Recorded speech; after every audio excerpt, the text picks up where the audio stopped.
Bonjour à tous et soyez les bienvenus à l'église Perspective d'Amiens. Je suis ravi de vous accueillir ce dimanche pour 1h30 approximative de culte consacré à notre Créateur. Nous venons tous d'un peu partout ce matin et certains même ont fait quelques centaines de kilomètres. Nous aurons l'occasion de l'entendre, mais peu importe la distance et toute autre caractéristique qui nous distingue, nous avons en commun quelque chose. Nous sommes tous enfants de Dieu par la foi en Jésus-Christ. Et c'est de loin l'essentiel, n'est-ce pas? D'accord avec moi? Alors on est ensemble ce matin pour rendre gloire d'une seule voix au Dieu et Père de notre Seigneur Jésus-Christ. Pour reprendre Paul dans l'Épître aux Romains. Alors offrons-lui pour cela notre adoration authentique, chacun à sa manière. Laissons-nous nous conduire avec sagesse par l'Esprit Saint à travers les enseignements de ce jour. Ce que je vous invite à faire maintenant, si vous le voulez bien, c'est vous lever pour affirmer notre appartenance à Christ et chanter d'une même voix notre unité dans la famille de Dieu.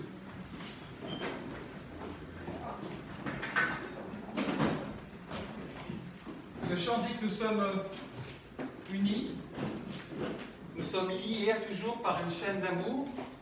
Eh bien, proclamons-le sans plus attendre, avec conviction. Et puis, tant qu'à faire, expérimentons-le aussi avec nos sœurs et frères.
Voilà désormais dans de bonnes dispositions pour concentrer toute notre attention sur notre souverain. Au programme de cette matinée, quelques partages d'enfants et de jeunes qui ont vécu des camps durant la saison estivale. Nous leur avons proposé de nous relater brièvement leurs aventures et de nous suggérer des chants que nous aurons la joie de découvrir ou de redécouvrir, comme on vient de le faire. Et puis ensuite, Xavier nous apportera le message du jour en développant l'une des 4 valeurs en lien avec la vision de l'Église que nous nous efforçons de vivre, laquelle le suspense reste entier. Pour pas que vous partiez avant, en fait, c'est pour que vous gardiez. Alors, malgré les événements sanitaires de ces derniers mois, ils sont un certain nombre à s'être exilés cet été dans des contrées lointaines. Quelques privilégiés ont eu la joie de participer à des colos dans différents endroits que vous découvrez. Et figurez-vous qu'ils sont parmi nous ce matin. En tout cas, une grande partie. Quelle chance! Alors, je me suis permis de leur poser des questions avec l'approbation des parents, bien entendu, pour entendre et comprendre ce qu'ils ont vécu. Alors, j'espère que je n'ai pas fait de faute. C'est bon, a priori, tout le monde s'est bien retrouvé là. Alors, c'est pas la météo du jour, quoique. Pas trop mal, mais. Donc, je vous disais que oui, nous allons les écouter, mais avant cela, j'ai une question. Est-ce qu'il y en a dans la salle, alors là pour le coup des moins jeunes, qui ont fait leur service militaire? Oui. Quelques-uns, bravo les gars, bravo. La nation vous remercions pour votre engagement. Alors moi, j'ai pas eu cette chance parce que le président Chirac a suspendu le service national, vous le savez, en 1997. Et cet été, donc, on a eu l'occasion de faire une randonnée familiale de 2 jours dans les Alpes avec une nuit en refuge. Et après une journée de marche, donc, on s'est posé à 2700 mètres d'altitude au calme, presque seul au monde. Et je dis bien presque parce que vous n'avez pas qu'un régiment militaire se pointe à l'horizon. Et cela a piqué notre curiosité, surtout celle d'Aline, je trouve. Non mais je plaisante, quoique.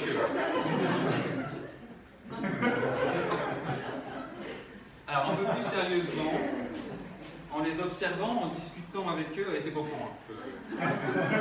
On réglera ça après. Donc j'ai pu établir quand même certaines similitudes avec les camps.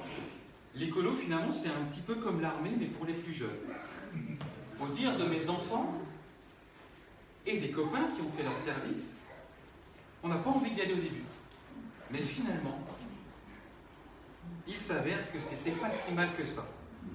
C'est une aventure, en tout cas, qu'on n'oublie pas et qui, a priori, enrichit les individus. Je vous parle encore une fois des échos que j'ai pu avoir. C'est le temps des premières expériences en collectivité sans ses parents, où l'on apprend le vivre ensemble fondamental, où l'on partage sa chambre avec ses camarades, où l'on se répartit les tâches ménagères. C'est une opportunité formidable aussi de gagner en autonomie, de faire des rencontres, de développer l'entraide, l'amitié, de découvrir toutes sortes d'activités, de disciplines, d'acquérir de nouvelles compétences. Et puis, dans mon cas, pour les camps, ce fut l'occasion d'entendre la voix du Seigneur, à travers le témoignage d'hommes et de femmes investis dans la direction, dans l'animation des séjours, la cuisine, l'intendance, des moments particulièrement bénis pendant lesquels Dieu nous interpellait par sa parole, par l'affection très touchante que l'équipe d'encadrement nous procurait, sans réserve, par des partages saisissants de certaines personnes à propos de leur cheminement dans la foi. Je me souviens encore, je vois leur visage. Ces camps ont véritablement marqué mon existence, ils ont été déterminants dans mon parcours de vie. Une réelle source d'encouragement, une invitation à rencontrer mon Créateur, à me réconcilier avec lui durant toute l'éternité, à affermir ma foi, à suivre ses voies. Si vous avez la possibilité en tant que parent de faire profiter votre enfant de camp chrétien, foncez. C'est vraiment un investissement spirituel qui peut lui rapporter gros. Et pour faire suite à cela, j'aimerais inviter Daniel, Justin, Hugo et Simon à me rejoindre dès maintenant, ici même, sur le devant de la scène.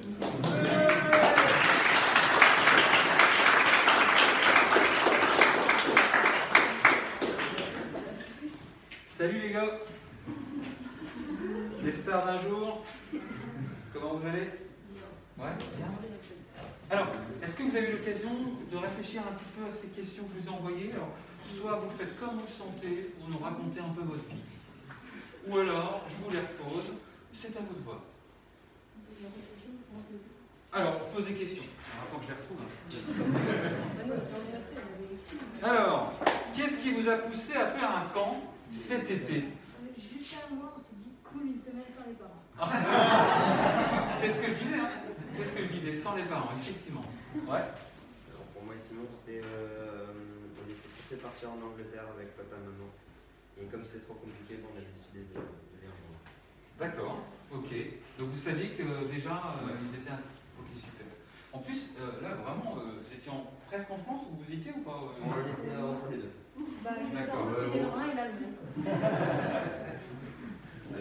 Ok, autre question. Qu'est-ce que vous avez fait de beau là-bas? Quelles activités? Des veillées, Du du vélo. sport. Du vélo, Du sport. du sport, quoi comme sport alors? Du kinball. Du kinball. C'est quoi? Bah, c'est un gros ballon. D'accord. Tu fais ça, quoi. Ok, ah ouais, d'accord. Il y avait des règles quand même ou... Oui, ouais. Ouais. Ok, génial. Et c'est quoi vos meilleurs souvenirs du camp? Des veillées. Et Hugo, on a préféré les veillées que les veillées. Des veillées, c'est ça? Ok. Qu'est-ce que vous faisiez de beau dans ces veillées? Bah, des gamelles. D'accord. Ouais. Fort Boyard, le casino. Casino. D'accord, des enquêtes alors? Pendant Cluedo, j'étais pas là. Ah, on fait pourquoi? Pourquoi t'étais pas là? J'étais partie à l'hôpital parce que je me suis cassé le bras. Ah, un bras cassé. D'accord, d'accord. Est-ce que c'est ton meilleur souvenir, ça? Ok. Ben, après, oui, parce que c'était dormir avec papa et maman. Et puis t'as peut-être été un peu le chouchou aussi, non? Non? T'es resté dans le camp? Tu l'as terminé ou... Bah, je suis restée, je terminer. D'accord. Est-ce que vous vous souvenez un peu de quoi vous avez parlé pendant ce camp? Mon fils prodige, on avait parlé. D'accord. Ok. Qu'est-ce que vous avez retenu un petit peu de cela? Peu importe si on part avec Dieu, si on part et qu'on peut en revenir et en fait on se rend compte que c'est la bonne voie, il nous aimera toujours. Peu importe où on va, Dieu nous aime. D'accord. Vous êtes Je sais pas d'accord? si tout le monde a entendu Ouais. après ça. Ah, alors si juste tu peux le redire un peu plus fort. Bah, peu importe ce qu'on fait avec Dieu, il nous aimera. Effectivement. Donc on a tous de chance d'être aimés, alors, si j'ai bien compris. Ouais. Ok, alors dernière petite chose, qu'est-ce que vous auriez envie de dire à ceux qui n'ont jamais fait de camp? C'est cool. Ouais, belle conclusion effectivement pour résumer un peu tout ça. Mesdames, Mesdemoiselles, Messieurs, je vous demande de les applaudir bien.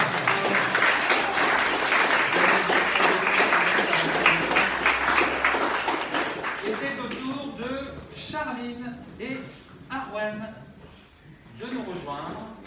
Ils ont fait un camp à Lagesse cet été, dans le Grand Est, dans la région de l'Aude. Comment ça va les filles? Vous allez bien? Bon, non, c'est déjà vu, on va faire semblant. Ça va bien? Alors, je vois que ce matin, tu as une tenue bien particulière.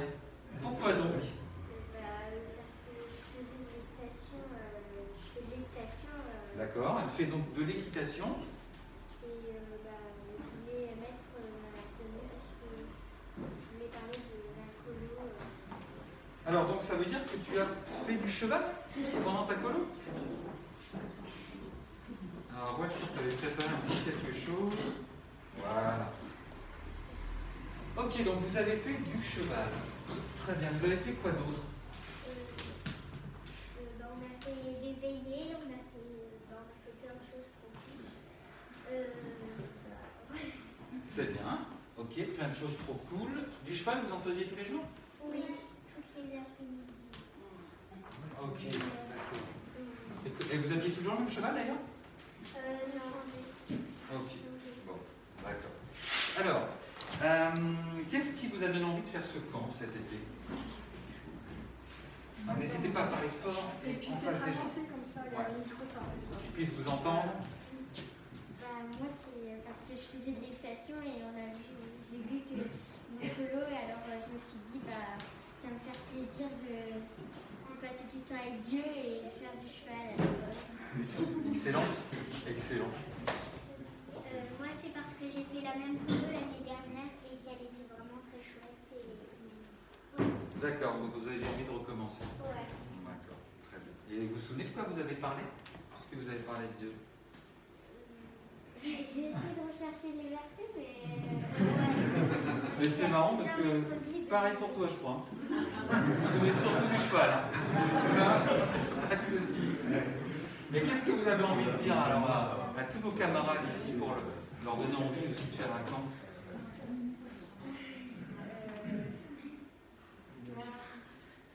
Après, on peut dire que c'était trop cool. Hein. Ça marche bien aussi. Hein. Oui, c'était cool. Ouais. Et vous pensez y retourner l'année prochaine encore? Oui. Ce serait le 3e camp alors là-bas? Oui. Bah, c'est vraiment trop cool alors. On est d'accord là-dessus? Oui. Ok, super. Eh bien, écoutez, je vous propose aussi de les applaudir, c'est pas ça.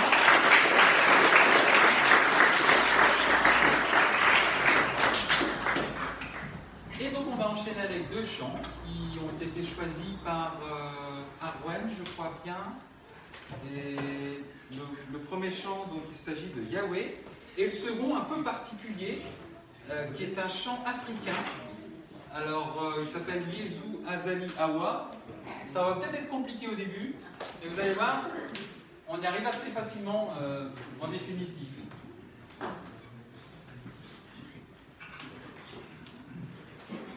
Et vous pouvez, si vous le souhaitez, vous lever pour cela. Alors Yahweh, c'est le titre de notre chanson.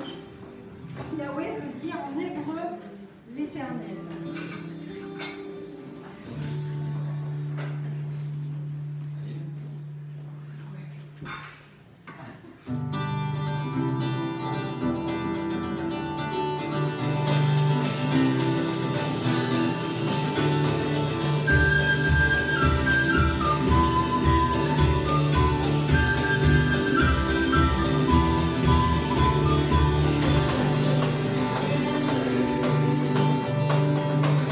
Yahweh,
Jésus Azali Awa veut dire Jésus-Christ est parmi nous. Et deuxième couplet, Pisoto Sepala. Pisoto Sepela. Réjouissons-nous avec lui.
Cerise, Marius et Paul Etienne à nous rejoindre.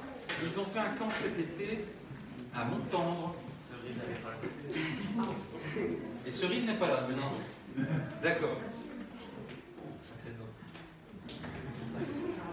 Salut. On n'avait pas eu l'occasion de se checker.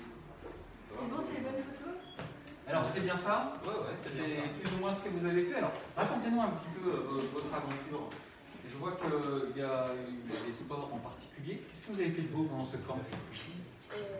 N'hésitez pas à vous adresser à la foule. Ne parlez pas à Benjamin, mais à tout le monde. C'était marrant. Cata marrant. Donc c'est une espèce de voile pour il fallait orienter la voile avec le vent. Donc orienter la voile avec le vent. C'est que le micro. Si vous voulez prendre le micro pour qu'on puisse vous entendre davantage. Vous en avez fait régulièrement ou une fois dans le mois? On a fait une fois pendant le bivouac. Pendant le bivouac. Ah, donc vous êtes parti en bivouac. Rando sur plusieurs jours alors? C'était 47 km à vélo, allez. Ah ouais. 47 retour. Ah ouais, des petites douleurs de ci, de là alors, non? Petite. Jambes, popotin peut-être si les selles n'étaient pas... Un peu. Ouais, j'imagine. Ok, donc vous avez campé alors? Ouais. C'était à Montendre. Bon, bah écoute, bivouac, catamaran, d'autres choses en particulier que vous avez retenues? Ok, on passe le relais. On a fait une journée Koh-Lanta. Koh-Lanta. Il y avait des épreuves pour dormir avec plus ou moins de confort, pour manger plus ou moins bien. Et à la fin, une épreuve d'éliminatoire pour décider Et alors, le confort en question, donc il s'agissait de quoi? Je fais. Du riz. Alors, c'était du riz, la macédoine, du thon et je sais plus. Et du cabillaud et des abricots. La base, quoi. Ouais. Très bien. De quoi avez-vous parlé pendant ce camp? On va parler de l'histoire de Jacob. Ok. Et vous avez retenu quoi de cette histoire? Et du coup, en fait, on avait plein de liens dans la vie avec Jacob, qu'on lui ressemblait énormément, même sans le vouloir, sans vraiment le remarquer. Donc ce que tu veux dire, c'est que la Bible nous parle encore aujourd'hui, son histoire, cette histoire de Jacob. Vous avez pu vous retrouver aussi quelque part? Je crois qu'il y a d'autres camps qui ont parlé de Jacob, juste après d'ailleurs.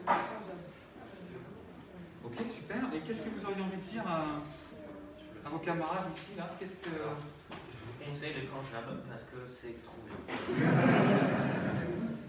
Et pourquoi c'est trop bien? Parce qu'il y a une méga ambiance, parce que... déjà, en plus, on n'est pas beaucoup, du coup, il y a une... je trouve ça plutôt bien qu'on ne soit pas soudés, alors. Ouais. Du coup, à la fin, on se connaissait très très bien les uns les autres. On connaissait quasiment par cœur tous les prénoms du camp. Ah ouais, d'accord. Ok. Et vous êtes resté en contact aussi avec eux? Ouais. Là, moi, toi non? Chacun son truc.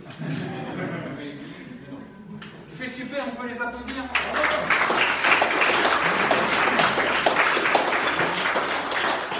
Et j'appelle maintenant, alors ils sont plus nombreux, Cléo, Enora, Léon, Lilou et Théodère.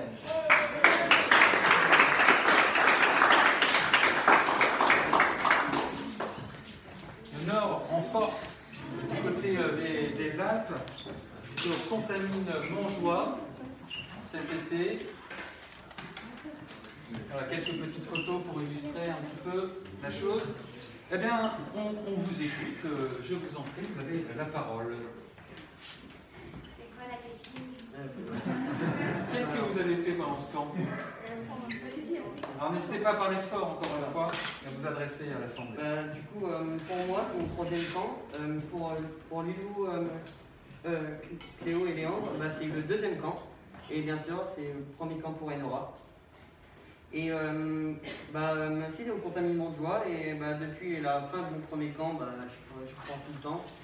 Je me dis, allez, c'est quand le deuxième camp? Allez, Cléo, Lilou, il faut y aller. Léandre aussi. Et la seule chose que j'attendais, c'était le camp. Le camp, elle me boostait dans ma vie chrétienne, il me permettait de rencontrer des amis, des amis, et surtout, le camp était là pour passer des moments inoubliables. Ouais, et d'autres ont envie d'ajouter des choses à cela? J'ai l'impression que Théodène est porte-parole. Voilà. Est-ce que vous avez envie d'ajouter quelque chose à cela? Est-ce qu'il a dit des bêtises ou... Non. Tout ça, vous reconnaissez dans ce qu'il dit? Ouais. Très bien, je n'assiste pas alors. Quelles activités vous avez pratiquées, vous avez pu faire pendant ce camp? Alors franchement, les activités... Je crois qu'elle a quelque chose à dire. On a fait plein d'activités, la soule, on était baignés dans le torrent. La soule, alors c'est quoi la soule? C'est un truc que je faisais déjà moi aussi quand j'étais jeune, je me souviens très bien. En fait, la soule, c'est un rugby avec 2 ballons et il y a 2 points pour marquer. Puis, Je crois même que les filles, quand elles marquent, il y a plus de points. il y a plus de points. Ouais, je me souviens très bien. Donc en fait, les filles sont avantagées complètement. On ne peut rien faire. C'est pas un... Non, mais c'est vrai. Alors, vous avez fait des sauts, qu'est-ce que vous avez fait d'autre? On a fait un torrent qui était à 8 degrés. Ouais. Donc, ça veut dire que vous êtes baigné dans le torrent? Oui. Oui. D'accord. Quasiment tous les jours. Et on faisait des sauts du torrent. On se baignait tous les jours, presque tous les jours. Quasiment tous les jours. Même quand il faisait un temps mauvais, quand il faisait pas vraiment, il n'y avait pas de soleil. Mais c'est quand même, on a passé des super moments, on chantait dans le torrent. La règle d'or dans le torrent, c'est pas réfléchir. Ouais. Y aller. Pas réfléchir. Si on réfléchit trop, c'est pas possible d'y aller. Comme ça. Voilà. C'est quoi vos meilleurs souvenirs? Bivouac. Ouais, Surtout la franchement. Vous êtes partis donc en randonnée 2 jours, c'est ça? Ouais. Pardon? Les douches aussi? Meilleurs souvenirs? avec les musiques. Ouais, c'était. Pourquoi les douches? La musique Les musiques de Théophile. Ah ouais, ça. Donc il y avait de l'ambiance alors dans Il y avait de l'ambiance. c'est ça? C'était trop bien. Franchement, la seule chose qu'on attendait après la pause pour aller à la douche, c'est la douche. Et les filles ils entendaient, même une aura, on faisait toujours. Comme ça. On a une danse spéciale. Ah bah montrez-nous.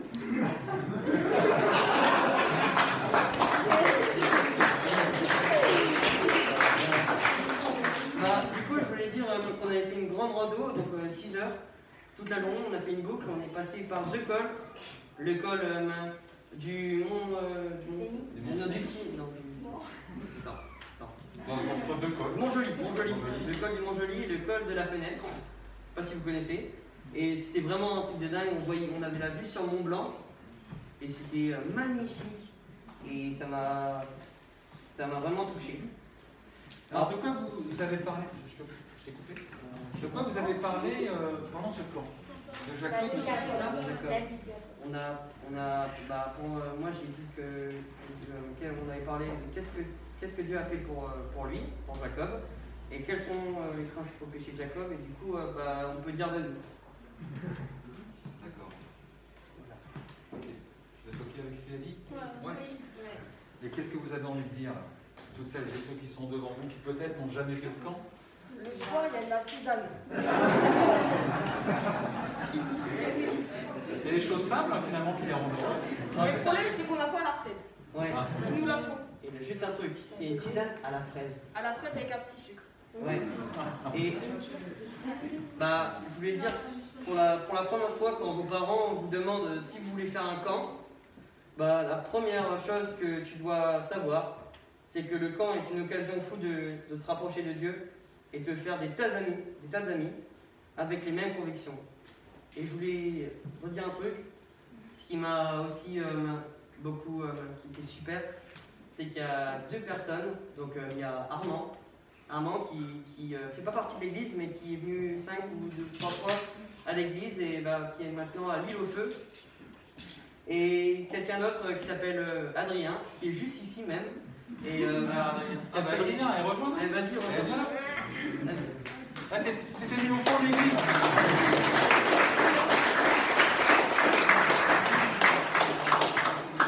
Alors Adrien, il était animateur, c'est ça? Oui. Super. Merci Théodène. C'était mon tout premier camp. On m'a invité au camp, c'est Pauline et Léna. Non, ils sont des cons, vous les connaissez pas, excusez-moi. Ils m'ont invité au camp, c'était la première fois que je faisais un camp, donc pré-ado, j'avais ces filous-là. C'est pas les pires. Et c'est trop bien. Moi-même j'ai découvert ça en tant qu'ami, mais c'est vraiment top. C'est trop bien pour nous, des animateurs, d'encourager les jeunes dans leur foi, même juste de leur faire passer du bon moment, etc. pour des vacances. Et même nous, c'est édifiant. Parce que par nous-mêmes, on n'y arriverait pas vraiment à s'occuper d'autant de jeunes aussi bien, qui ont autant besoin de soutien et du Seigneur que nous en fait. Et c'est une remise en question de chaque jour et un appel de soutien. Et on dépend de Dieu et on le remarque beaucoup dans ces camps. Je trouve particulièrement, parce que c'est dur, mais voilà, les camps sont trop bien. Et le bivouac c'est trop bien. Et la soule c'est bien, mais je me suis fait mal, ça fait mal. En tout cas, c'est une belle surprise et on est très reconnaissant pour votre implication. Merci aussi à Christine Gauger qui a accompagné nos enfants pour l'aller et pour le retour, ce qui nous a bien facilité les choses. J'aimerais vraiment que l'on vous applaudisse et tout particulièrement aussi.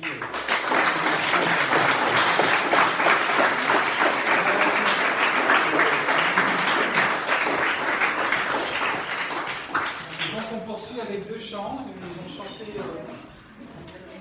les océans pendant le camp. Et puis un autre chant qui s'appelle Là dans le feu.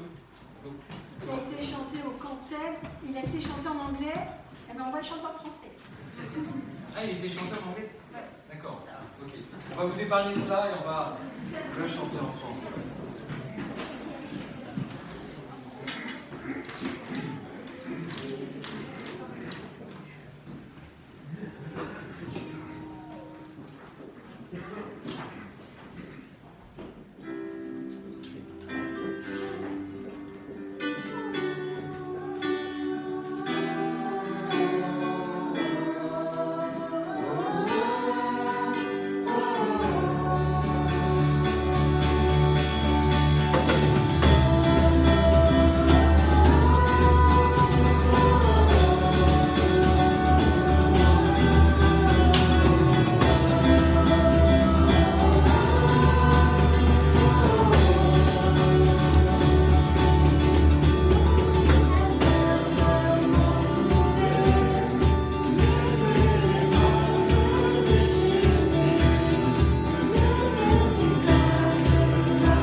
Il y a une grâce quand mon cœur traverse le feu. Une autre voix quand tout sombre autour de moi. Et quand je pense à la différence entre qui j'étais et qui je deviens, je sais que je ne serai jamais seule.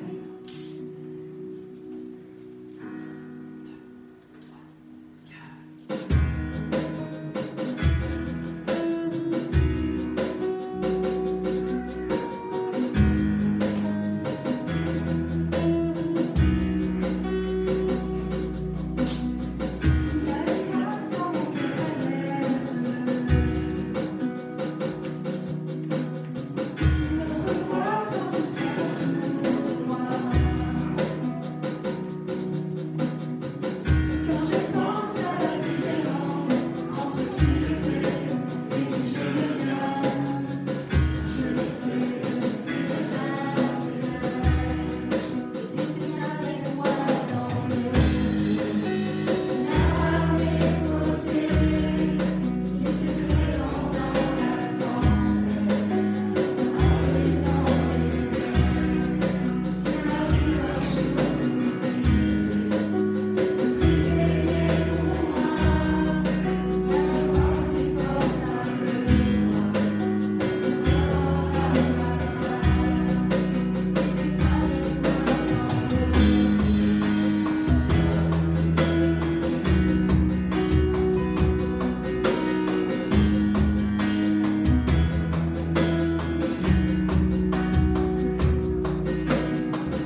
asseoir si vous souhaitez.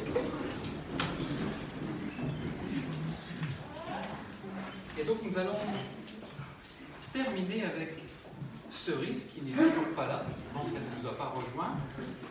Jeanne, Luc, Paul et Madeleine qui cet été, donc dans la Marne, ont fait un camp. Dans la Marne? Non, c'est dans la Marne? Non, c'était où? C'était près de Grenoble, tout au sud de Grenoble. Ah, effectivement, ouais. Pas vraiment. Pas très bon en géographie. Excusez-moi. Donc à Chamblery. Donc vous n'avez pas fait. Si vous avez fait le même camp? Non. Non. 3 camps différents? Oui. Oh, bon, très bien. Ok, et ben je vous en prie. Qu'est-ce que vous avez fait beau donc, pendant ce camp, alors chacun, chacune? Je peux commencer? Bien sûr. Là, on a chanté Là dans le feu, on a chanté au camp TED, qui veut dire Totally English Days. Ça peut faire peur sur le coup, mais c'était plutôt Totally French Days. C'était un camp qui a duré une semaine, où on parlait anglais, où les monos étaient anglais la plupart, ou américains, plus américains. Et on a vécu des trucs de ouf, vraiment. C'était mon 7e camp à Champfleury. On peut dire que je suis un peu inhabituée, nous trois. Voilà. Alors moi c'était un camp itinérant, du coup on arrivait, on faisait de la rando toute la journée, on plantait nos tentes le soir, on faisait des grands jeux, et le lendemain matin on rangeait les tentes et on repartait en randonnée du coup tous les jours. Et un jour on a même pu faire du canyoning. Ah ouais. Et alors, vous avez eu du beau temps tout le temps ou... En fait, il était censé pas faire vraiment beau et au final, il a plu seulement la nuit, du coup ça allait. Parfait. Il fallait juste remonter la tente un peu humide, mais... Ok. D'accord. Et combien de jours alors ce camp itinérant? C'était une semaine. Ok. Et toi, Luc? Alors moi, j'ai pas fait le camp en vrai pour moi. J'ai fait la Colo-Mégator, donc c'est à Champfleury, ça se déroulait en même temps que le camp de Madeleine. C'était 2 fois une semaine, et en fait c'est une colo pour les 6-10 ans, je crois. Et donc j'étais dans l'équipe de staff, dans l'équipe technique, dans la cuisine, pour faire à manger à tous ces petits. Et voilà, donc en gros on a fait des trucs spéciaux à part faire à manger. C'est déjà pas mal. Et qu'est-ce qui t'a poussé à faire ce camp alors en tant que cuisine ou être cuisine? Moi ce qui m'a poussé au début, c'est de me mettre au service de la colo. C'est des camps que j'ai fait quand j'étais petit. J'en ai fait d'autres après sur le même centre, mais celui-là je l'ai fait plusieurs fois. Donc je voulais prendre ma part dans tout ça. D'accord. Ok, super. Et vous alors, qu'est-ce qui vous a poussé à faire ce camp? C'était une évidence ou... Moi c'est Paul qui m'a poussé à faire ce camp, parce que ça faisait 2 ans que je n'avais pas fait de camp à Champfleury et tout, j'ai pas envie de revenir et faire ouais mais ils se connaissent tous, ils sont tous déjà bien amis, moi j'arrivais comme ça fait trop longtemps que j'ai pas fait de camp. Et donc je voulais quand même faire camp à Champfleury, je voulais faire staff à la Mégator. Mais Paul il me fait, mais fais tête, tu peux encore le faire, c'est une de tes dernières années, fais-le, c'est trop bien et tout, et c'est trop bien. Moi c'est à peu près pareil que Jeanne, j'avais peur de revenir, ça faisait aussi 2 ans que j'avais pas fait à Champfleury, j'avais peur de dire coucou, vous me connaissez plus trop, mais je suis là. Et au final, en fait, je suis allée, les dates concordaient bien pour la famille, et Paul et Jeanne l'avaient fait et ils avaient super bien aimé, du coup, voilà. Ok. Et qu'est-ce que vous retenez des messages spirituels avec quoi vous êtes rentrés chez vous? Moi, on a vu l'histoire de Joseph, et du coup, on a vu cette histoire à travers les thèmes de la jalousie, la tentation, la confiance et le pardon. Et du coup, les animateurs nous faisaient part de leur expérience et en quoi ça pouvait nous aider de penser à l'histoire de Joseph, à toutes les fois où on était confrontés à ces situations. D'accord, un gros programme quand même. Quand on voit Et vous, c'était... Non, pas les mêmes camps, donc pas les mêmes choses. Nous, c'était plus axé sur vraiment l'évangélisation. Et le thème, c'était Who is Jesus? Qui est Jésus? Et à la fin de la première prédication, le prédicateur a dit qu'il y a 3 options. Soit il est mad, soit il est bad, soit c'est Dieu. Soit il est fou, soit il est mauvais, ou soit c'est Dieu. D'accord. Okay. Et à la fin, c'était pour faire son idée. À la fin du camp, on aurait une idée d'une des 3 options qu'on aurait en tête. Et je suis repartie avec l'idée que c'était Dieu. Belle conclusion. Et toi, Luc? Alors moi, j'avoue, je sais plus trop de quoi ils ont parlé les enfants. C'était entre deux... J'étais pas vraiment avec eux. vrai que pour nous, les animateurs et puis les staffs, on avait des méditations tous les matins sans forcément de thème, c'était surtout des partages d'expériences personnelles. Donc il n'y a pas vraiment de ligne directrice. D'accord, ok. On peut les applaudir.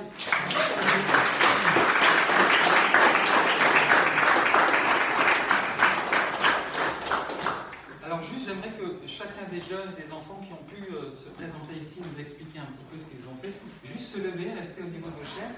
On va prier pour l'après-camp, que Dieu vraiment vous accompagne et vous bénisse tout au long de cette nouvelle année scolaire. Olivier, notre pasteur, si tu veux bien, prier pour tous ces jeunes et tous ces enfants. Oui, Seigneur Dieu, Père, on veut être reconnaissant pour tout ce que ces enfants et ces jeunes ont vécu. Merci Seigneur pour toutes les équipes qui mettent de l'énergie et du temps à part aussi pour les accompagner et les bénir. Et Seigneur, que tout ce qui a été semé puisse continuer à travailler dans les cœurs et continuer Seigneur à façonner leur vie pour aussi te rencontrer et marcher dans tes pas. Seigneur, nous te les remettons au nom de Jésus-Christ. Amen. Un dernier chant qu'ils ont voulu donc chanter ce matin, et puis après nous passons au message de ce jour. Il s'agit du chant Majesté.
à rejoindre leurs activités respectives,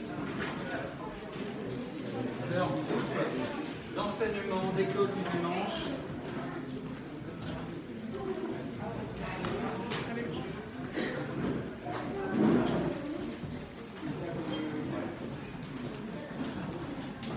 La semaine dernière, Yann et Michael nous ont rappelé la nécessité d'accueillir son prochain tel quel, avec son histoire, son parcours et ses habitudes de vie.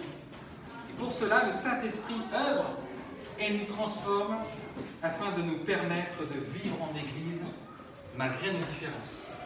Il nous pousse à aimer, à nous adapter à nos frères et sœurs malgré nos particularités minimes au regard de ce que nous partageons, la foi en Dieu.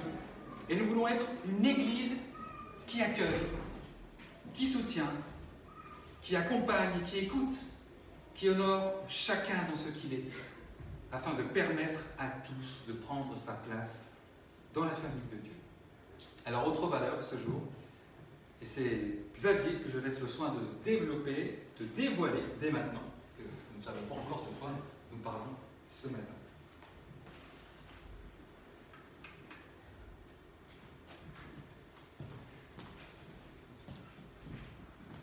Merci, je ne sais pas si je dois dire merci mon frère, merci mon fils.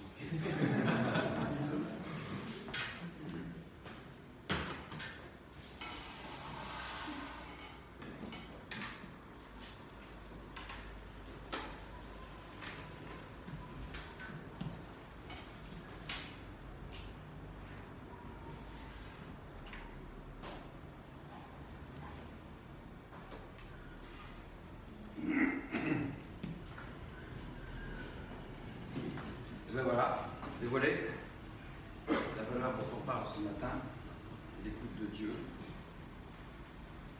On a parlé des militaires. Savez-vous qu'il y a à peu près 60 personnes chez les militaires qu'on appelle les oreilles d'or. Et donc ces 60 personnes, ce sont des personnes qui sont formées pour écouter les bruits sous-marins. Parce que quand on est dans un sous-marin, on ne voit pas grand-chose, on est quasiment aveugle.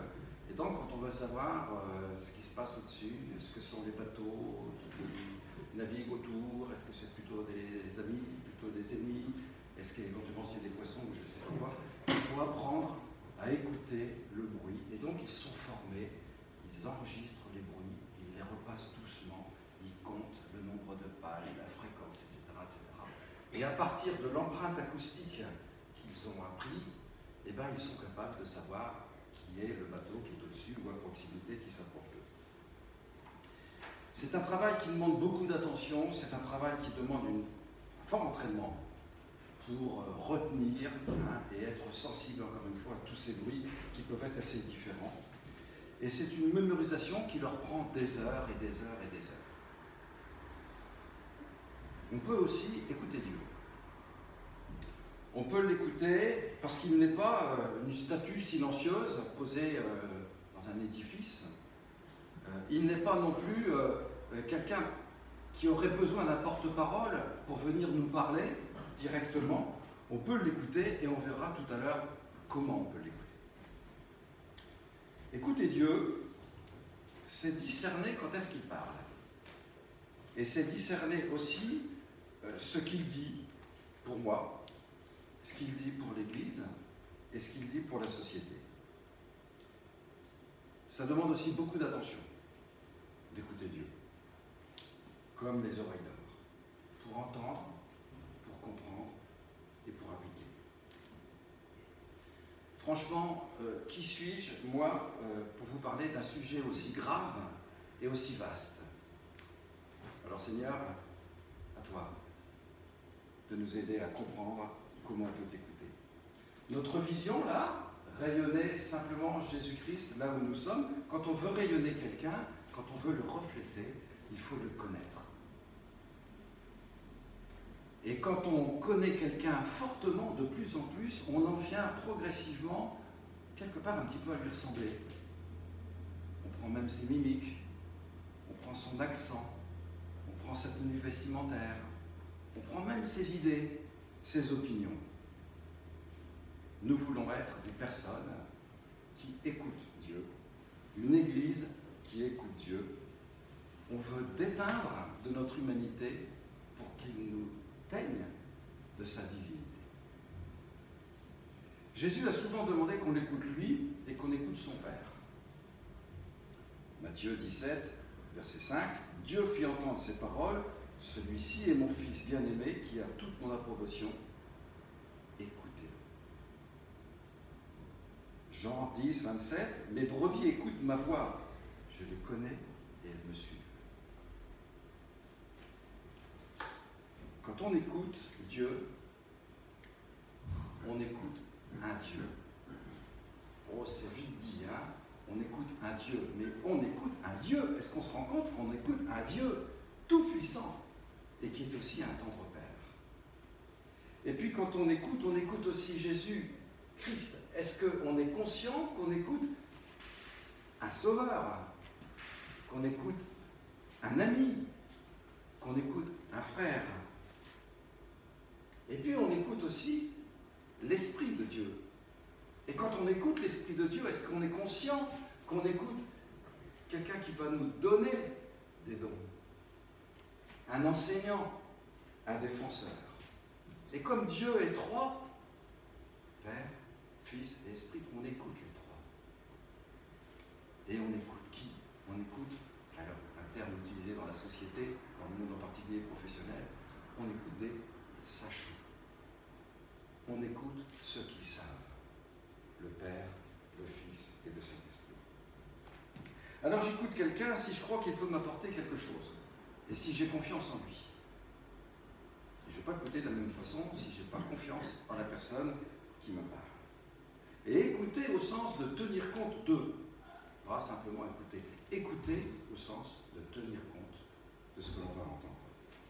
Parce que je sais, si quelqu'un me parle et qu'il est expert, et qu'il est compétent et qu'il est sachant, que ce qu'il va me dire peut être extrêmement utile pour moi et pour ma vie. Par exemple, si j'ai un problème, allez, on va dire d'ordre relationnel, si je vais voir un expert qu'on appelle un psychologue, ben, il va m'aider. Par exemple, si j'ai un projet de construction et que je ne sais pas très bien comment faire, que je vais voir un architecte, c'est un sachant, il va m'aider. Par exemple, si je m'interroge sur des questions d'ordre, on va dire, éthique ou moral, si je vais voir un philosophe, si je vais voir un sage, que sais-je, là aussi, peut-être qu'il va m'aider, peut-être. Eh bien, quand je viens voir Dieu, je viens voir un expert qui va pouvoir me parler et me donner de très, très bons conseils. Alors, je vous propose de regarder cette question d'écouter Dieu suivant 3 points. D'abord, pourquoi écouter Dieu? Ensuite, comment écouter Dieu? Et puis, 3e point, dont acte. Alors, pourquoi écouter Dieu? Les bonnes raisons. Que peut nous apporter l'écoute de Dieu? Dans l'Épître aux Romains, chapitre 12, verset 2, Paul écrit « Ne vous laissez pas modeler par le monde actuel, mais laissez-vous transformer par le renouvellement de votre pensée pour savoir discerner la volonté de Dieu, ce qui est bon, ce qui lui plaît, ce qui est parfait. » Discerner la volonté de Dieu, ce que Dieu veut, ce qu'il veut pour l'humanité, ce qu'il veut pour moi, ce qu'il veut pour l'Église. Ce que Dieu veut et ce que la société veut, ce n'est pas la même chose. Modelé par le monde actuel. Modelé par le monde actuel, c'est l'action progressive de ce que la société essaye de faire avec nous, en nous imprimant des idées, des orientations, etc. C'est une action progressive et influente que l'on subit, avec plus ou moins de conscience d'ailleurs de ce qui se passe, au travers de ce que l'on entend, de ce que l'on vit, les pensées philosophiques, politiques, éthiques, morales, etc. Et donc là, il s'agit de discerner ce qui lui plaît, ce qui est bien, ce qui est bon, ce qui est mal. Qu'est-ce qui est mal? Et qu'est-ce qui est bien? Et comment en juger? Alors c'est une question qu'on va aborder dans notre petit groupe là, à la maison, où on va se réunir bientôt, et on va essayer de réfléchir ensemble à qu'est-ce qui est bien et qu'est-ce qui est mal, avant de se poser la question du pourquoi le mal existe. Il faudra aussi se poser cette question. Qu'est-ce qui est bien et qu'est-ce qui est mal dans nos vies et dans la société? Alors, quelques questions, on va dire, générales. Est-ce que dire la vérité à son voisin, c'est bien? Est-ce que s'occuper de soi, est-ce que c'est bien? Est-ce que tuer un terroriste, est-ce que c'est mal? Est-ce que fumer, c'est mal? Est-ce que mal manger, c'est bien ou mal? Est-ce que ne pas être accueillant, c'est mal? Etc., etc. Il y a plein de questions qu'on pourrait se poser dans la vie. Qu'est-ce qui est bien et qu'est-ce qui est mal? Et puis on peut parler aussi de nouvelles manières qu'a la société, qu'elle nous propose, par exemple sur la façon de considérer le couple, la sexualité, la famille, le travail. Qu'est-ce qui est bien, qu'est-ce qui est mal? Ou encore faire du bien aux autres, jusqu'où? S'épanouir avec des passions personnelles. Est-ce que c'est bien, est-ce que c'est mal? Développer un sens à la vie, à sa vie, en s'enrichissant. Est-ce que c'est bien, est-ce que c'est mal? Se faire plaisir, est-ce que c'est bien, est-ce que c'est mal? Jusqu'où? Moi, je vous propose un élément de réponse. Je ne dis pas que c'est la vérité, mais en tous les cas, je pense que ça va dans le bon sens. Moi, je dirais que ce qui est conforme à la volonté de Dieu, c'est bien. Et donc, ce qui n'est pas conforme à la volonté de Dieu, ça n'est pas bien. Alors, c'est vite dit. Et quand on a dit ça, on a peut-être tout dit, sauf que ça mérite quand même d'aller un petit peu plus loin avec nos vies. Dieu nous parle pour nous dire ce qui est bien et ce qui est mal, au travers de sa volonté. Et donc les bonnes raisons d'écouter Dieu, c'est quoi? Moi, j'ai appris à bricoler avec mon père et avec un super bricoleur qui m'a appris plein de choses. Il m'a appris à utiliser les bons outils, les bons matériaux avec les bons gestes. Donc j'ai appris à tracer pour couper droit. J'ai appris à monter un mur en carreau plate, j'ai appris à faire des raccordements électriques, j'ai appris à braser du cuivre, j'ai appris... Enfin, plein de petites choses. Je suis loin d'être un expert dans toutes ces choses, mais en tous les cas, j'ai gagné énormément de temps parce qu'il y a un expert qui m'a montré comment faire. Un sachant qui m'a montré comment faire. Des professeurs dans mon enseignement qui m'ont montré comment faire. Ça m'a permis plusieurs fois de ne pas me tromper. Quoique, de temps en temps. Ça m'a permis de gagner du temps, ça m'a permis d'être efficace dans ma vie de bricoleur. Ben, il y a quelque chose qui ressemble à ça lorsqu'on reçoit de ce divin expert qu'est notre Seigneur les bons gestes, les bonnes paroles, les bonnes attitudes, les bonnes pensées que nous devrions avoir. Dieu est un expert. Le psaume 147, verset 5, dit, alors pourquoi je ne l'ai pas?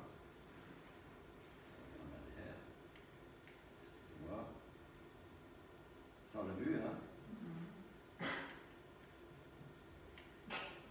Voilà. Notre Seigneur est grand, son pouvoir est immense, sa science est infinie. Il sait toutes choses. Et c'est pour ça qu'on peut l'écouter avec confiance. C'est un sachant, c'est un expert, il sait toutes choses. Et comme notre vie est un chantier qu'on déroule, un chantier avec des choix à faire, avec des orientations à prendre, avec des engagements, des passions à développer, des décisions à prendre, etc., etc., eh bien, l'expert divin, qui sait toutes choses, va pouvoir nous guider. C'est vrai d'ailleurs aussi pour l'Église. Ça n'est pas vrai que pour les personnes que nous sommes en tant que chrétiens devant notre Seigneur, c'est vrai aussi pour l'Église.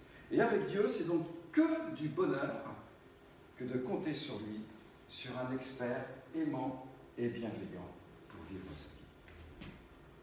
Alors, quelles sont les autres bonnes raisons que l'on pourrait avoir d'écouter Dieu? Ben, une autre bonne raison, c'est qu'il a un plan. Et un bon plan. Un bon plan pour l'humanité, un bon plan pour moi, un bon plan pour toi. Voici ce que l'on appelle le cadre de la volonté révélée de Dieu dans sa parole. Le cadre de la volonté révélée de Dieu dans sa parole, autrement dit ce qu'il veut pour l'humanité, ce qu'il veut pour chacun de ses enfants. Il veut que les hommes soient sauvés et en témoignent. Romains 19, en effet, si de ta bouche tu déclares que Jésus est Seigneur, et si dans ton cœur tu crois que Dieu l'a ressuscité des morts, tu seras sauvé. Il veut sauver. Il veut te sauver. Ce que Dieu veut aussi, c'est que ses enfants progressent dans la sainteté. Ce que Dieu veut, c'est que vous meniez une vie sainte, que vous absteniez de toute immoralité être tout pour Dieu, le plus possible, tout pour Dieu, dans tous les domaines de sa vie. C'est ça, être pur et être saint, et se battre contre toute immoralité. Il veut que ses enfants soient remplis du Saint-Esprit, qu'ils aient un autre esprit que leur esprit humain, mais que l'Esprit de Dieu, au sens du terme véritable, son esprit, on appelle l'Esprit Saint, envahisse notre esprit. Laissez-vous constamment remplir par l'Esprit. Il veut que ses enfants soient obéissants. En enfant obéissant, ne vous conformez pas au désir que vous aviez autrefois quand vous étiez dans l'ignorance. Obéir. Il veut que ses enfants patientent dans les épreuves et vivent les temps compliqués. Et Dieu sait si nous avons parfois des temps compliqués sereinement dans sa main. Ainsi donc que ceux qui souffrent, parce qu'ils obéissent à la volonté de Dieu, s'en remettent entièrement au Créateur qui est fidèle et qui continue à faire. Et puis enfin, il veut que ses enfants le remercient sans cesse. Le remercient sans cesse, conscient que Dieu est là, avant eux, avec eux et après eux, dans toutes les circonstances de la vie. Remerciez Dieu en toutes circonstances, telle est pour vous la volonté que Dieu a exprimée en Jésus-Christ. Sur un terrain de foot, il y a des règles, il y a un arbitre, il y a un terrain de jeu. Et ça permet donc d'être sur le terrain de jeu et de siffler les hors-jeux, les sorties de jeu et les fautes. Et bien dans la vie chrétienne, il y a un cadre global et général que Dieu a révélé, qui est celui-là. Et à l'intérieur de ce terrain-là, il nous appartient de vivre la vie. L'acceptation du salut par la croix en Jésus. Le témoignage de ce qu'il fait pour moi. Mon combat contre l'immoralité. Ma disponibilité à son esprit. Mon obéissance à ce qu'il me demande. Ma patience dans les difficultés. Voilà le terrain de la volonté révélée de Dieu pour moi et pour chacun d'entre nous. Alors comment écouter Dieu? Les bons moyens. D'abord le vouloir. Avoir cette disposition d'esprit, cette disponibilité d'attention pour écouter. Personnellement, je suis un excellent non-écouteur. Et je m'entends souvent, et la personne qui me le dit va se reconnaître, écoute-moi, tu es avec moi? Est-ce que tu peux répéter ce que je viens de dire? Oh! Ça demande de l'attention, savoir se mettre à l'écoute. Alors, la première chose qui va être importante pour vouloir écouter Dieu et développer le bon lien, c'est prendre du temps. C'est prendre du temps. Rien que pour ça. Du temps consacré à ça. Donc, 3 manières que je vous propose pour écouter Dieu dans ses bons moyens. D'abord, on écoute Dieu. Alors, on va enfoncer des portes ouvertes, mais c'est tellement important de les enfoncer parce que parfois elles se referment. Mais on écoute Dieu d'abord en lisant ce qu'il a dit. Parce que Dieu a parlé. Dieu a parlé et ce qu'il a dit a été révélé et transmis dans ce qu'on appelle la Bible.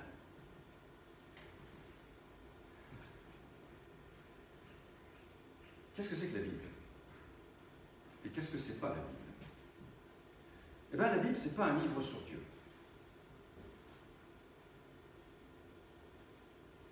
La Bible, c'est un livre de Dieu. Pas pareil. Quand je lis un livre sur un sujet, j'ai une espèce de libre arbitre pour en faire ce que j'en veux. Mais quand je lis que quelqu'un a écrit ça, ça ne se discute pas. Il l'a dit. Il l'a écrit. Et c'est lui qui l'a dit. C'est un livre de Dieu et on ne lit pas les choses de la même manière. On peut lire les choses intellectuellement comme si c'était de la culture que l'on recevait en plus pour voilà, s'enrichir le cerveau, on va dire. Mais on peut le lire comme, puisque c'est écrit par quelqu'un, pour des destinataires dont on fait partie, comme une lettre que je reçois. Et donc, il me parle au travers de la Bible. Comme une lettre reçue. Et moi, j'ai horreur quand j'envoie un message qu'on ne me répond pas. Et je pense que Dieu n'aime pas trop qu'on lui réponde pas. Et donc, lisons la Bible et prions la Bible. C'est-à-dire qu'après avoir lu, répondons à Dieu. Seigneur, c'est trop dur, je n'y arrive pas. Je voudrais tant. Seigneur, merci parce que c'est extraordinaire et je suis d'accord, je prends. Etc. Prions la Bible.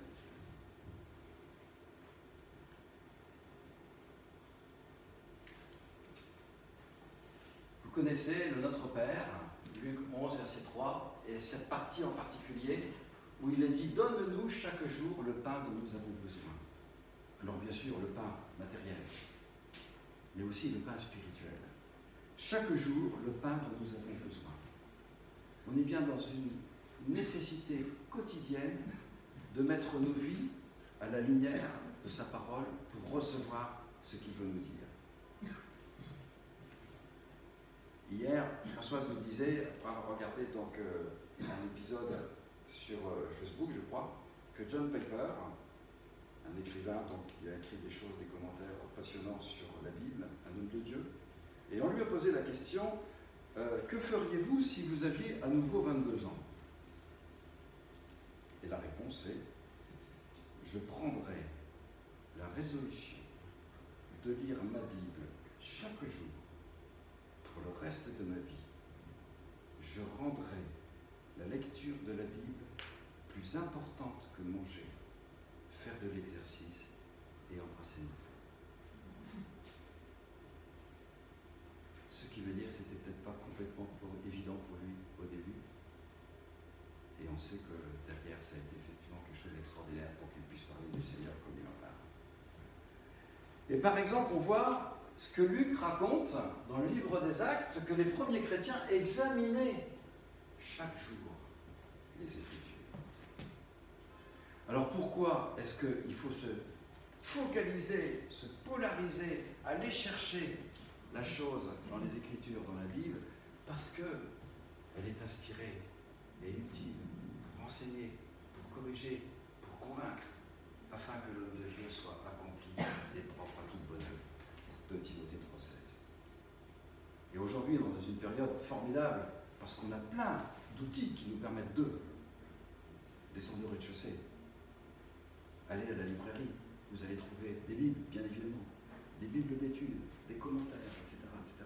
Et puis allez sur des sites internet sérieux, vous allez trouver là aussi plein de choses, ou inscrivez-vous sur un cours. Chacun a la possibilité d'aller travailler avec le Seigneur dans sa parole. Quand on nous écrit, on se doit de répondre. Quand Dieu nous écrit, quand nous lisons sa parole, on se doit de répondre. C'est la prière. C'est Luther qui parlait de la Bible priée, ainsi. Est-ce que ça parle à quelqu'un de se remobiliser un petit peu sur cette question-là? Alors, il y a un outil très utile pour aider, je ne l'ai pas amené, c'est ce qu'on appelle le réveil matin. Peut-être faut-il mettre ce réveil un petit peu plus tôt, ou regarder dans son planning de journée ou de vie comment on peut passer du temps pour écouter la parole de Dieu. Alors ça, c'était le premier moyen. Le deuxième moyen, c'est d'écouter Dieu en le laissant nous influencer par son esprit. Son esprit qu'on appelle l'Esprit Saint, et qu'en tant que croyants, en tant que chrétiens, nous avons reçu. Dans l'Épître aux Romains, Paul écrit à des chrétiens juifs et non juifs, donc de cultures différentes, et ces chrétiens juifs et non juifs ont un petit peu de mal à se comprendre et à s'entendre sur des aspects très pratiques de la vie de chrétiens, dans leur vie de famille et dans leurs églises de maison, sur des questions basiques comme le repas cachère, la circoncision, etc., etc. Et Paul les recadre. Et il les recadre, par exemple, en leur disant, si ça veut bien marcher, voilà, ne vous laissez pas modeler par le monde actuel, on l'a déjà lu tout à l'heure, mais laissez-vous transformer par le renouvellement de votre pensée pour pouvoir discerner la volonté de Dieu, ce qui est bon, ce qui lui plaît, ce qui est parfait. Discerner ce que Dieu veut pour ma vie, pour l'Église, pour la société, et dérouler ma vie comme ça lui plaît. C'est ça l'objectif. Il est question dans ce verset à la fois de ne pas se laisser faire et aussi de se laisser faire. à la fois de se laisser faire par l'Esprit de Dieu, rempli, et de ne pas se laisser faire par la société actuelle, par le monde, etc. Ne pas se laisser modeler. Vous savez, toutes les influences de la société, morale, éthique, politique, religieuse, que sais-je, etc. Garde ton libre arbitre avec le Seigneur et devant le Seigneur. Et puis se laisser au contraire transformer par le Saint-Esprit, l'amour, la joie, la paix, la patience, la bonté, la bienveillance, la foi, la douceur, la maîtrise de soi. Ça me fait penser à quelque chose que je vis occasionnellement, qui est la séance d'ostéopathe. Où l'ostéopathe me dit « Laissez-vous faire ». Et j'ai cette espèce de réflexe musculaire qui fait que je n'arrive pas à me laisser faire. Non, laissez-vous faire. C'est pas facile de se laisser faire. C'est pourtant tellement facile puisqu'il suffit de se laisser faire. Mais on a du mal à se laisser faire. Et bien c'est ça le deuxième moyen par lequel le Seigneur peut nous parler. Laissez-vous faire. Que le Saint-Esprit vienne en nous révéler ce qu'il veut nous révéler. Alors, c'est pas forcément d'ailleurs l'écoute de Dieu sur des questions, ça peut être sur des grandes questions spirituelles, mais ça peut être aussi tout simplement sur le chemin de la vie. Par exemple, quelles valeurs je dois développer dans ma vie? Par exemple, quel comportement je peux avoir dans telle situation? Par exemple, est-ce que je peux adopter tel type de principe que la société me propose d'adopter? Ça peut être choisir un compagnon de vie, ça peut être décider des études, décider d'un choix professionnel, ça peut être une décision en famille ou une décision dans des activités. Comment on fait pour écouter Dieu dans tout cela? Là aussi, on doit se laisser transformer. C'est le deuxième moyen qui vient après celui de la parole. Et puis le troisième moyen, il y en a trois. Vous savez, il n'y a rien de plus stable qu'un tabouret à 3 pieds. Hein. Dès qu'il y a un pied supplémentaire, c'est difficile. Non, 3. 3, ça suffit.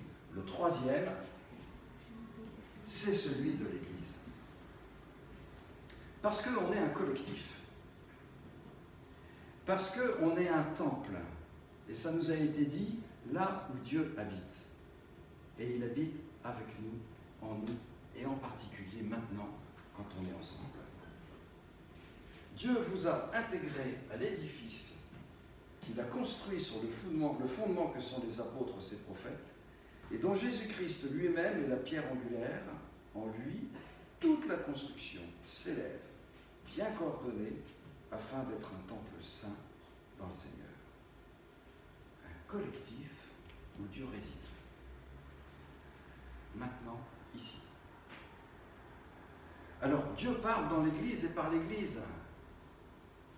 Très concrètement, par exemple, le culte, lors des messages, Dieu peut nous parler. Ou en écoutant des témoignages. Par exemple, nos réunions qu'on appelle, vous savez, les PEPS, prière, encouragement, partage, Dieu peut nous parler, on est ensemble à ce moment-là. Par exemple, lorsqu'on se réunit dans nos maisons, dans ce qu'on appelle nos petits groupes, où on s'interroge avec la Bible sur des questions, Dieu peut nous parler, on est ensemble. Par exemple, dans des logiques peut-être un petit peu plus de détente, ce qu'on appelle les bols d'air, où on va, tiens, je crois qu'aujourd'hui, il y a une Sarah qui fête avec ses amis son anniversaire.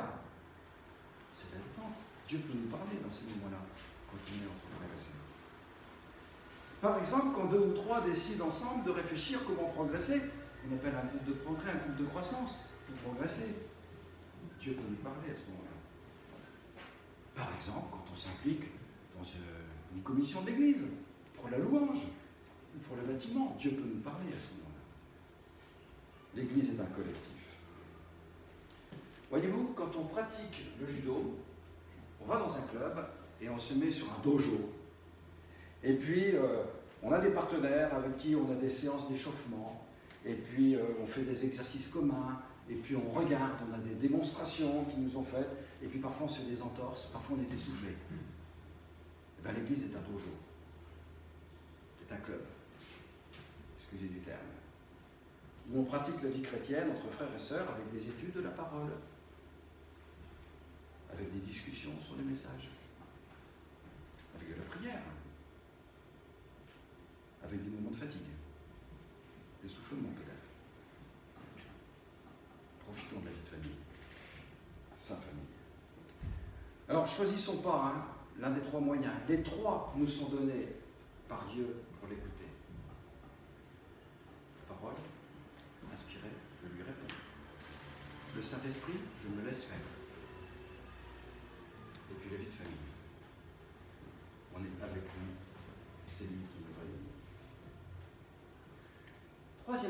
Troisièmement, dont acte.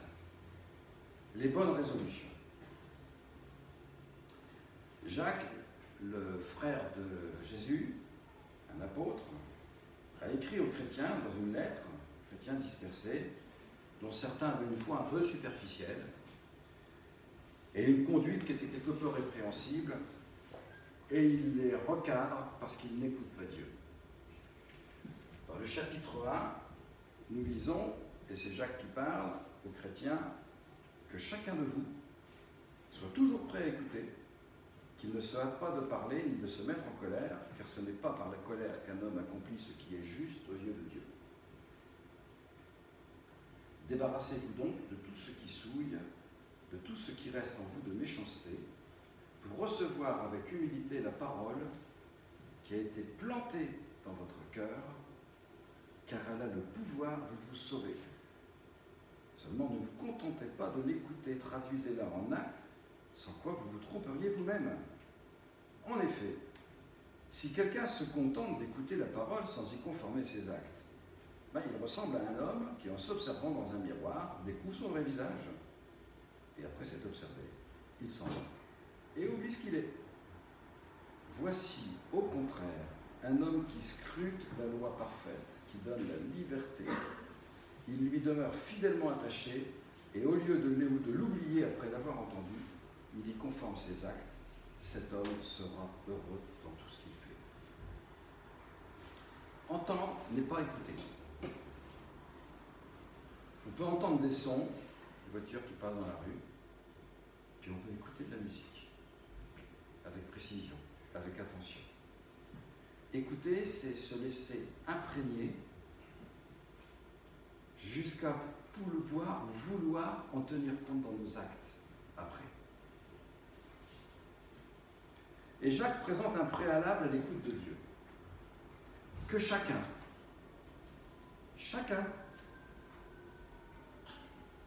c'est une question personnelle et individuelle, chacun, toujours prêt à écouter, bien disposé, avec du temps, un esprit disponible, un réveil matin, qui ne souhaite pas parler, savoir faire silence devant le Seigneur, devant sa parole, devant simplement sa présence. Débarrassez-vous donc de tout ce qui souille, de tout ce qui reste en vous, de méchanceté avec humilité, en se purifiant devant lui, pour l'écouter. Pardon. Pardon, tellement pardon de ce que je suis. Tellement pardon de cette nature qui est la mienne. Tellement pardon du C', du C plus fort que moi. Prenons conscience de notre médiocrité. Et Jacques rappelle que Dieu nous parle avec sa parole inspirée. Alors, les mots sont forts, hein. La parole qui a été plantée dans votre cœur, plantée dans votre cœur. Il y a des traductions qui parlent de plongée, d'immersion totale et complète. C'est toute la vie qui doit être mise à la lumière de la parole.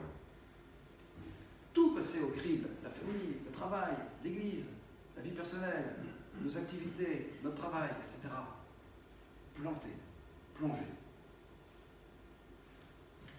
En s'observant dans un miroir, on découvre son vrai visage. La Bible me révèle ce que je suis. Elle me révèle aussi ce que je vais être, ce que je suis déjà par sa promesse. Scruter la loi parfaite qui donne la liberté. Scruter. Vous entendez le mot scruter? Vous imaginez ce que ça veut dire, scruter? Scruter, c'est pas simplement lire, hein. C'est chercher, c'est réfléchir, c'est méditer, c'est prier, c'est s'interroger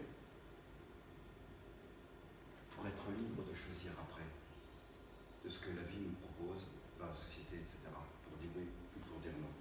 Et demeurer fidèlement attaché. On est bien dans une logique permanente, hein, et quotidienne.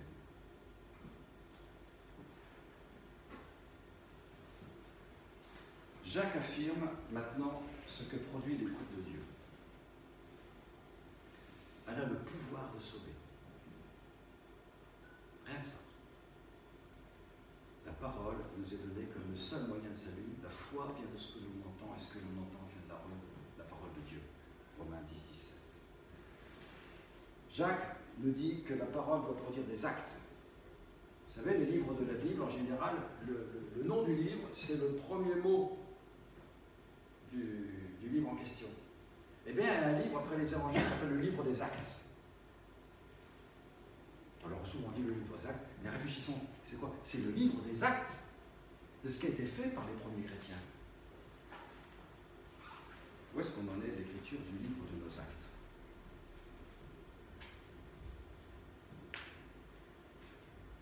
Et puis, qu'est-ce que ça produit? Ça produit de faire plaisir à Dieu, de faire ce qui est bon, ce qui lui plaît, et de le réjouir. Et la conséquence de cela, et ça mérite de s'arrêter pour finir là-dessus, c'est qu'un homme sera heureux dans tout ce qu'il fait. C'est ce qu'on a lu à la fin du verset de Jacques. C'est du bonheur. C'est tout un programme. Écoutez Dieu. Alors vous vous posez des questions peut-être très concrètes, très basiques, et on peut en rappeler quelques-unes. Que veut Dieu dans l'Église pour notre futur bâtiment? On va écouter Dieu. Que veut Dieu comme service pour toi dans l'Église? Quelle région tu dois habiter? Quel métier tu dois choisir? Quelles études tu dois choisir? Quel conjoint tu dois choisir? Quels engagements tu dois prendre? Quelles décisions délicates tu dois prendre? Quelle attitude tu dois avoir dans tel problème? Il y a deux versets qui nous éclairent et qui nous libèrent.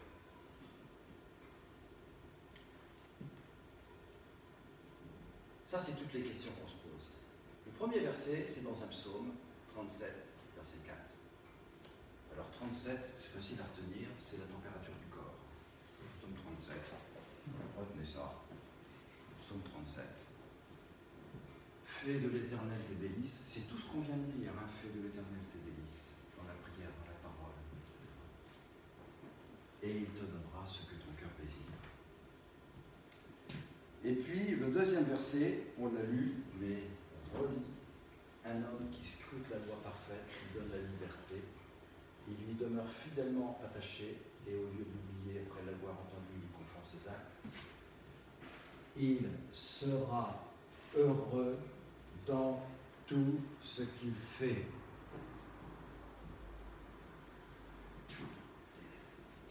Écoutez Dieu. Donc tu ne te prends pas la tête, tu ne t'éternises pas dans l'attentisme d'une révélation, de l'écouter et d'entendre. Ça peut arriver qu'on ait des révélations, bien évidemment. Tu fais de l'Éternel tes délices. Tu scrutes la loi parfaite. Et je vais vous le faire comme John Glass et John MacArthur le font. Tu fais ce que tu veux.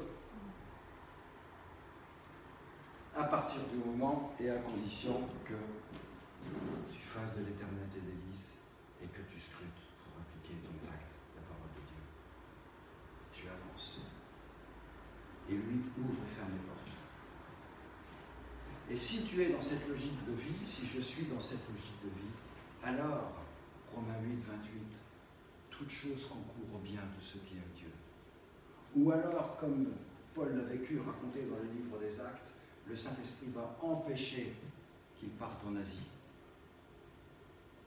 fais ce que tu veux à partir du moment où tu es dans cette réalité spirituelle de ta vie. Tu avances. Vous savez, tourner les roues d'une voiture quand elle est arrêtée, c'est compliqué, c'est dur. Mais quand la voiture avance, c'est tellement facile.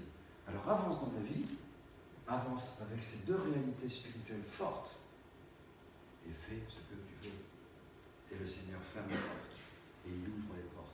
Et tu sais, si tu as conscience par rapport à cette volonté révélée de Dieu dont on a parlé tout à l'heure, elle est bien en phase avec ce que nous voulons.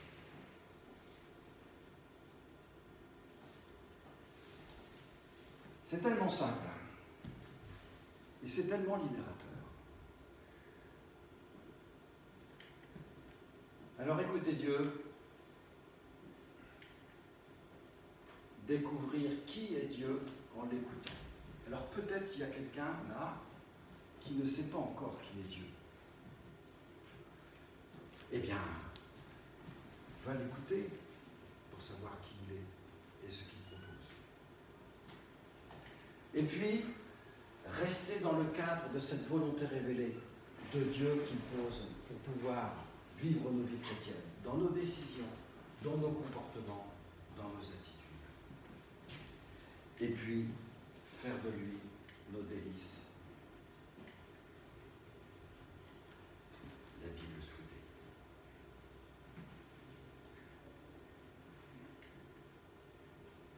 Voilà comment nous serons une Église qui écoute Dieu et des chrétiens qui écoutent Dieu. Alors, on n'a pas pris le temps de la prière sur la première partie du culte parce qu'on va le prendre maintenant. Et je vous propose qu'on ait un temps de prière collectif, chacun s'exprimant comme il le souhaite, ou pourquoi pas silencieux aussi. Si vous avez un verset que vous aimez particulièrement, n'hésitez pas à le citer maintenant dans la prière et y répondre, parce qu'on répond encore une fois à Dieu qui nous parle.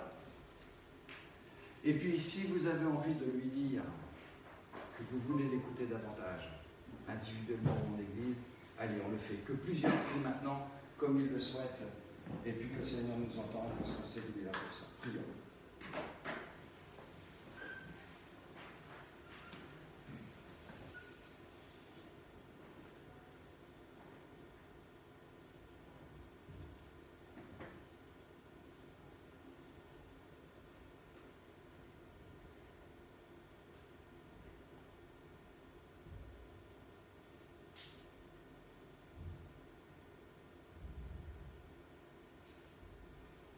Seigneur, quelle promesse tu associes à cette écoute que nous pouvons développer dans nos vies, cette écoute de toi qui engendre des actes, Seigneur. Quelle promesse tu nous communiques ce matin, cette vie en abondance. Merci Seigneur.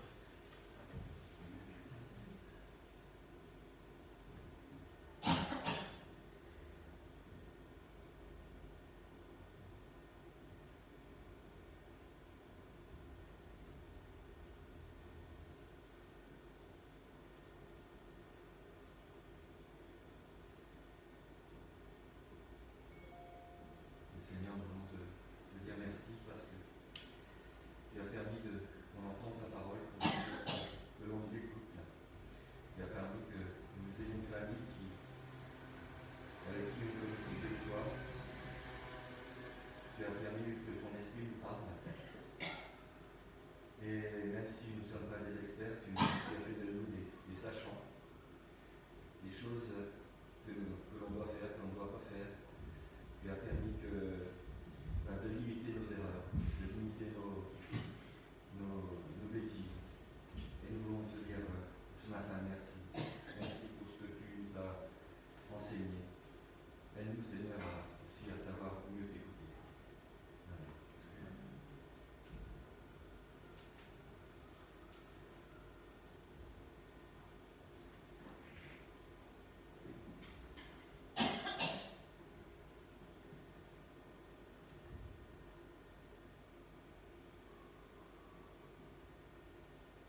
la nature peut-être. Seigneur, apprends-nous à être humbles et à toujours nous remettre en question et à savoir écouter l'autre, savoir reconnaître la sagesse dans la grâce commune que tu donnes à tout le monde, dans la grâce que tu mets dans notre frère et notre sœur, dans le vivre ensemble, dans l'accueil de l'autre, dont tu te sers pour nous éduquer, pour nous parler. Apprends-nous à mieux écouter, apprends-nous à être humble et apprends-nous à discerner ta parole dans la bouche des autres. Et apprends-nous à prendre garde à ce que tu dis, tantôt d'une manière, tantôt d'une autre. Seigneur, nous voulons être des oreilles d'or pour ta parole, pour toi. Nous voulons être de ceux qui prennent le temps choisi, le temps décidé, le temps voulu pour nous poser devant toi, personnellement, mais aussi ensemble, et scruter profondément, puissamment ta parole, les mots que tu as donnés. Être attentif, Seigneur, à ce que tu nous montres dans nos vies, que ce soit dans cette lecture de ta parole, de la parole priée à laquelle on te répond, que ce soit en nous mettant à disposition pour que ton esprit développe en nous les dons, les grâces dont nous avons tant besoin, que ce soit dans la vie ensemble, devant toi, cet édifice que tu as voulu habiter, dont on fait partie. Merci pour cette grâce immense. Seigneur, que tu entendes pour moi, que tu entendes pour chacun ici présent la décision peut-être de passer plus de temps à t'écouter, d'avoir plus de disponibilité pour t'écouter, d'avoir un cœur tellement ouvert, Seigneur, qu'on attend avec impatience ce moment de se plonger, de s'immerger dans ta parole, qu'elle soit véritablement plantée au plus profond de notre cœur, de notre esprit. Seigneur, merci pour toutes ces réalités que tu veux nous donner, que tu es un Dieu qui parle, que tu es un Dieu qui dit des choses, que tu es un Dieu qui s'adresse à moi, à chacun, personnellement.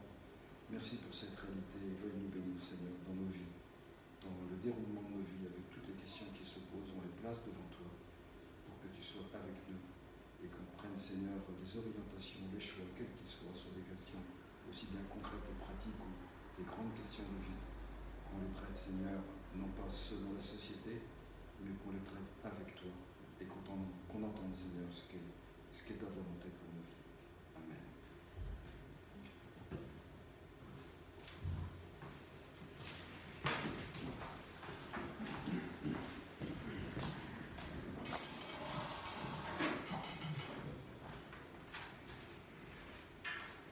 Merci Xavier, mon frère. Une église qui écoute Dieu et sa parole, qui nous incite à rester attachés à Dieu et à le célébrer avec pertinence. On a dépassé un petit peu le temps prévu, c'est pour ça que j'ai bien dit qu'on allait passer 1h30 approximativement. Le programme était dense, et quel beau programme. On va terminer avec un temps d'annonce, juste encore quelques instants d'attention si vous le voulez bien. On a la joie d'avoir parmi nous Nathanaël aujourd'hui et c'est l'occasion d'avoir de vos nouvelles. Si tu veux bien nous en dire un petit peu plus. Sois le bienvenu chez toi. Bonjour tout le monde. Pour ceux pour qui j'ai pas eu l'occasion de dire bonjour. Beaucoup d'émotions d'être là. Carrément. Pour ceux qui ne me connaissent pas, donc on a été avec vous, avec Marie et Noé, donc de 2015 à 2020, l'année dernière. Donc ça fait un an qu'on vous a quitté. Entre-temps, il s'est passé beaucoup de choses. Donc il y a eu l'arrivée de Noé, notre petite fille, il y a un an, qui est née ici, à Amiens. Et puis l'année dernière, donc Dieu a permis qu'on fasse une petite étape d'1 an à Orléans. Juste d'1 an, puisque cette année, le Seigneur nous a fait grâce de venir nous revenir dans notre région et nous installer sur Poitiers. Là, on a un peu grandi tous les deux, on a fait nos études ensemble et notre master de musicaux là-bas à Poitiers. Donc on a la joie de revenir là-bas. Ça nous rapproche de nos familles, donc on est hyper heureux. Voilà les nouvelles. Et puis pour ceux, j'avais envoyé une petite newsletter il n'y a pas longtemps. Donc pour ceux qui le savent, donc j'avais pu avoir la joie de faire un peu de louange avec vous ici durant ces quelques années où on était là. Et donc ceux qui le savaient, vous savez que je compose un petit peu des chants chrétiens. Et j'ai toujours eu à cœur d'aller plus loin dans ce processus. Donc j'ai longtemps prié, discuté avec des frères et sœurs proches de moi, discuté à savoir comment aller plus loin. Et puis le Seigneur m'a parlé. Il a fallu être un petit peu à l'écoute, à bien écouter le Seigneur. Et puis il m'a dit, écoute, il y a une solution, lance-toi. Et donc j'ai eu la joie d'annoncer que d'ici 2-3 ans, je vais lancer donc, un album de louanges, de chants que j'ai écrits, que le Seigneur m'a inspiré. Voilà, la joie de sortir un album et de pouvoir louer Dieu avec mes propres mots, ma propre musique. Et ça, c'est une belle bénédiction.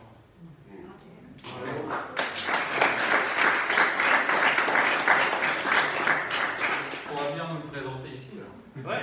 Bah oui, exclusivité. Si vous voulez avoir des infos, vous pouvez venir me voir à la fin. Merci, Nat. Patrick aussi avait un petit mot à nous dire concernant Veille solidaire, je crois. Ouais.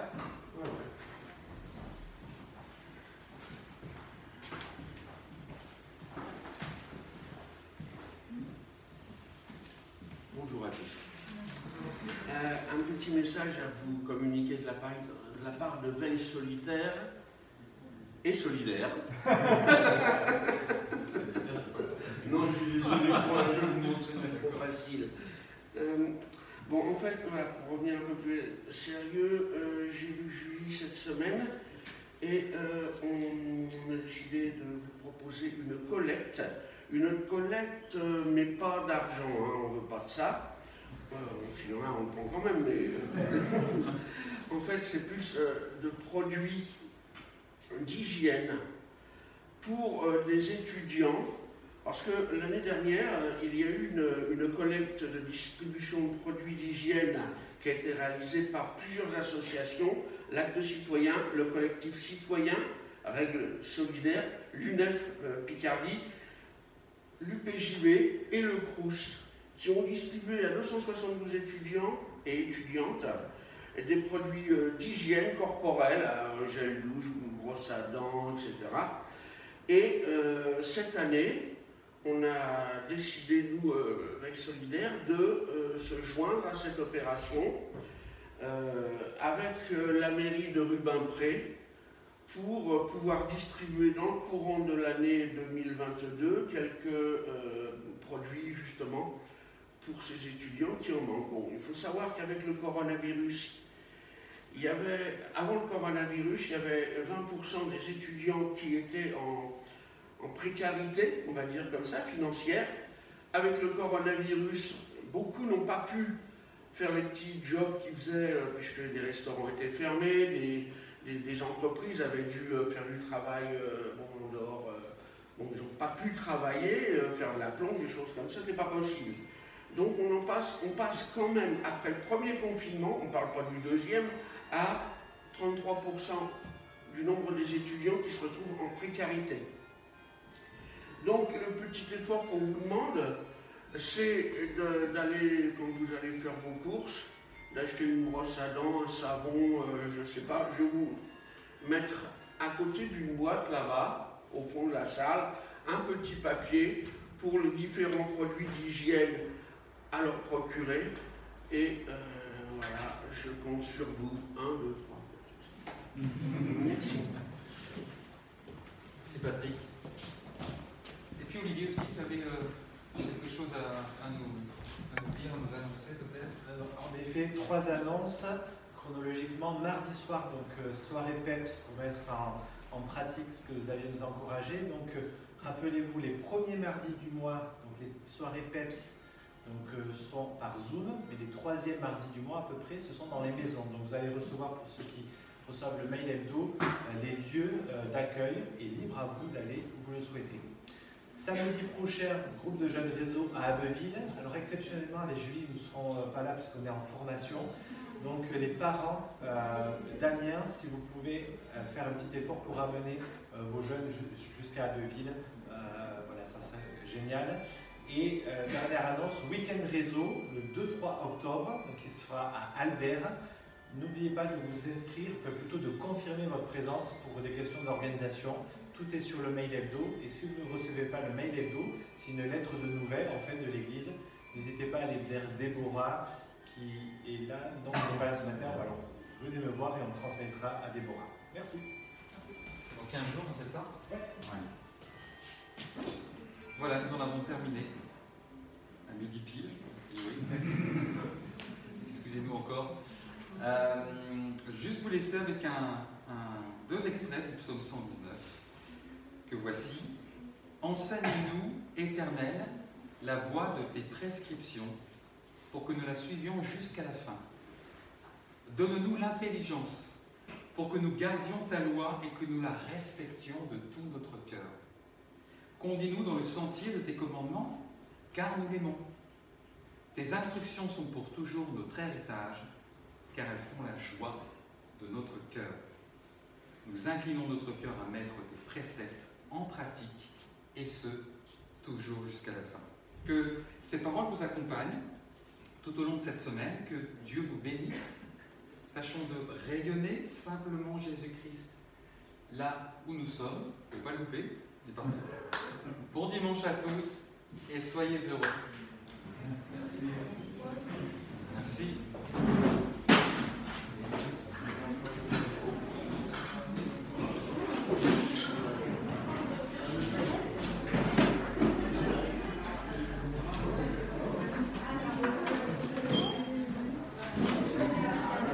Je demande quelque chose, 30 secondes.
Salut Lévi. Merci.